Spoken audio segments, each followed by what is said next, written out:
अस्सलामु अलैकुम वरहमतुल्लाहि वबरकातुहू। नाज़रीन, इस्तक़बाल है फ़िक्र ख़बर स्टूडियो में। मैं रिज़वान अहमद नदवी मुल्की और आलमी अहम और ख़ास ख़बरों के साथ। तो नाज़रीन, बढ़ते हैं ख़बरों की तफ़सीलात की तरफ। वैसे ये बात कही जाती है कि झूठ को बार बार बोलो और इतनी बार बोलो कि लोग उसे सच समझने लगें। हिंदुस्तान में कुछ इसी तरह से हो रहा है। इस्लाम और मुसलमानों को बदनाम करने के लिए एक तरफ गोदी मीडिया लगातार अपने प्रोपेगेंडा चला रहा है, तो हिंदुत्व तंजीमें भी अपना किरदार अदा कर रही हैं। अब फिल्मों के ज़रिए भी मुसलमानों को बदनाम करने की मुनज़्ज़म साजिशें हो रही हैं और प्रोपेगेंडे पर मबनी फिल्में बनाकर मुसलमानों और इस्लाम से लोगों को बदज़न करने की कोशिश हो रही है। गुज़िश्ता हफ़्ते द केरल स्टोरी नामी एक फ़िल्म का टीज़र निकाला गया, जिसमें केरल को दहशतगर्दी की हिमायत करने वाला स्टेट करार दिया गया है और उसमें ये दिखाने की कोशिश हुई है कि ख़वातीन को इस्लाम कबूल कराकर उन्हें दहशतगर्द ग्रुपों में भर्ती किया जा रहा है। अब इस सिलसिले में केरल के director general of police Anil Kant ने तिरुवनंतपुरम के पुलिस कमिश्नर को हिदायत दी है कि वो फिल्म द केरल स्टोरी के बनाने वालों के खिलाफ FIR दर्ज करें। तमिलनाडु में मुकीम सहाफ़ी BR अरविंद किशन ने केरल के वज़ीर आला पिनराई विजयन को एक दरख्वास्त भेजकर फिल्म के डायरेक्टर से इंक्वायरी करने की दरख्वास्त की थी। अरविंद किशन ने central board of film certification के चेयरपर्सन को भी अपनी दरख्वास्त की एक कॉपी भेजी है, जिसमें फिल्म पर पाबंदी का मुतालबा किया गया है जब तक कि हिदायतकार और प्रोड्यूसर टीज़र में किए गए दावों की तस्दीक के लिए दस्तावेज़ात जमा नहीं कराते। अरविंद किशन ने अपने अर्जी में कहा है कि केरल रियासत को फिल्म के ज़रिए दहशतगर्दी की हिमायत करने वाली रियासत की तरह दिखाने की कोशिश करना बहुत बुरी बात है। ये न सिर्फ हिंदुस्तान की इत्तेहाद और ख़ुद मुख्तारी के ख़िलाफ़ है, बल्कि मुल्क की इंटेलिजेंस एजेंसियों की बदनामी भी है। वहीं केरल कांग्रेस ने टीज़र को गलत मालूमात का वाज़ेह मामला करार देते हुए इल्ज़ाम लगाया है कि ये फिल्म केरल की शबीह को ख़राब करने के संघ परिवार के एजेंडे का एक हिस्सा है। वही कर्नाटक के शहर हुबली की तारीखी ईदगाह, जिसे फ़िरक़ापरस्त हथियाने की कोशिशों में मसरूफ़ है, अब उसका नाम तब्दील कर दिया जाएगा। जी हाँ, हुबली धारवाड़ म्यूनसिपल कॉरपोरेशन के मेयर ने इस ताल्लुक़ से कमिश्नर को हिदायत जारी की है कि ईदगाह का नाम चित्तूर की मलिका रानी चिन्नम्मा के नाम पर रखा जाए।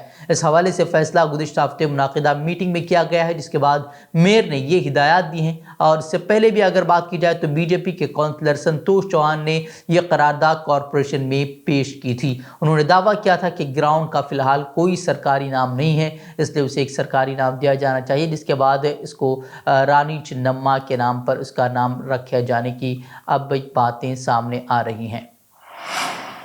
और जस्टिस DY चंद्रचूड़ हिंदुस्तान के 50वें चीफ जस्टिस बन गए हैं। सदर द्रौपदी मुर्मू ने जस्टिस DY चंद्रचूड़ को चीफ जस्टिस ऑफ इंडिया के ओहदे का हलफ दिलाया है। चीफ जस्टिस DY चंद्रचूड़ ने साबिक chief justice of India UU Lalit की जगह ली है।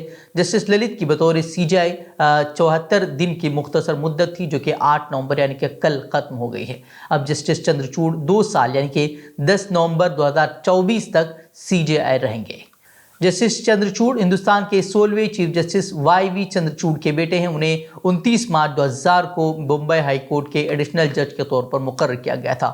31 अक्टूबर 2013 को उन्होंने इलाहाबाद हाई कोर्ट के चीफ जस्टिस के ओहदे का हलफ लिया था। जस्टिस चंद्रचूड़ कई आईनी बेंचों का भी हिस्सा रह चुके हैं। अयोध्या का फैसला हो या प्राइवेसी का हक हो या जिना को जुर्म से आज़ाद करना हो या हमजिन परस्ती को मुजरिम करार देना और सबरीमाला मंदिर में ख़वातीन के दाखिले को लेकर इस तरह के कई सारे बड़े जो फैसले थे, उसमें वो आईनी बेंचों का हिस्सा रहे हैं। वो उन जजों में से एक हैं जिन्होंने कभी कभी अपने साथी जजों से भी इत्तिफाक नहीं किया था। मशहूर आधार फैसले में जस्टिस चंद्रचूड़ ने अक्सरियत से इख्तिलाफ करते हुए कहा था कि आधार को मिनी बिल के तौर पर गैर आईनी तौर पर पास किया गया था और ये बुनियादी हुकूक की खिलाफ वर्जी है।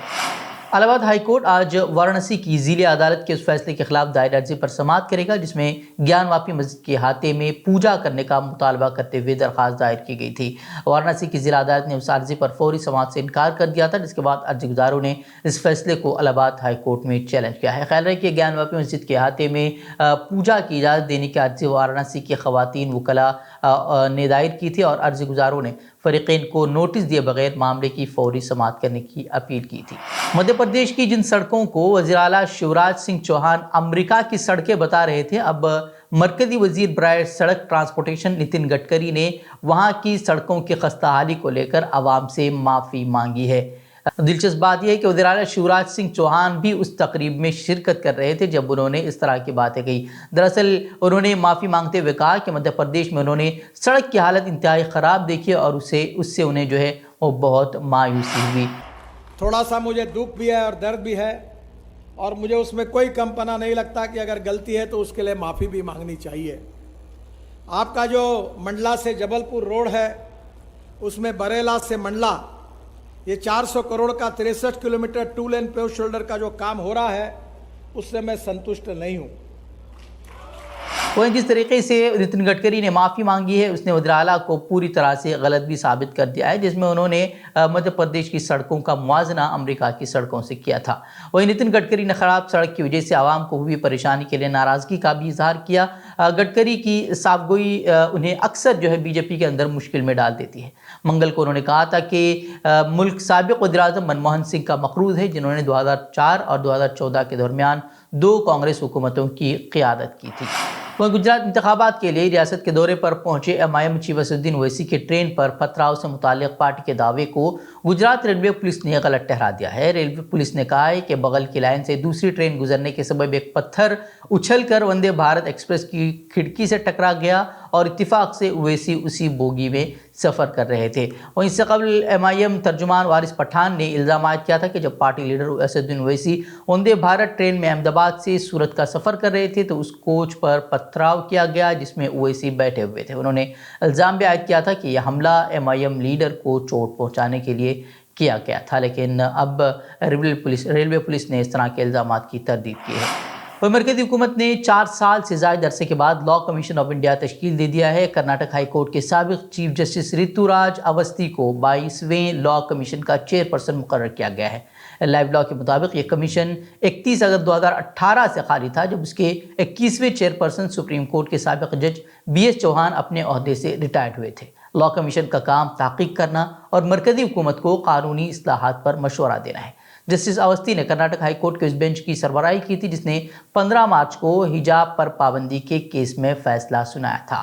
عدالت نے کہا تھا کہ حجاب اسلام کے لیے ضروری نہیں ہے اور اس نے ریاستی حکومت کی طرف سے تعلیمی اداروں میں حجاب پہننے پر پابندی کے خلاف دائر تمام درخواستوں کو خارج کر دیا تھا۔ وہیں لاء کمیشن کے دیگر ارکان میں کیرل ہائی کورٹ کے سابق جج ہیں اور پروفیسر آنند پالیوال، DP ورما اور راکا آریا اور M کرونانیتھی شامل ہیں۔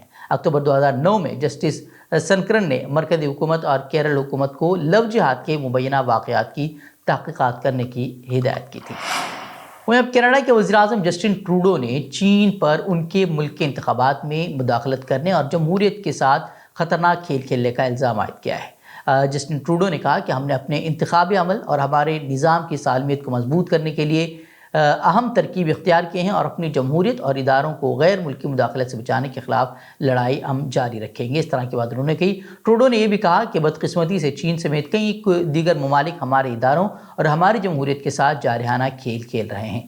BBC کی رپورٹ کے مطابق کینیڈا کی خفیہ ایجنسیوں کے ذریعے حال کے انتخابات میں بیجنگ حامی امیدواروں کے خفیہ نیٹ ورکس کی شناخت کے بعد وزیر اعظم نے یہ الزام عائد کیا ہے۔ تو ناظرین، یہ تھی خبریں۔ مزید خبروں کے لیے ہماری ویب سائٹ www.fikrokhabar.com کی طرف رخ کریں۔ ویڈیوز کے لیے ہمارے YouTube چینل کو سبسکرائب کریں۔ تو ناظرین اجازت دیں۔ السلام علیکم ورحمۃ اللہ۔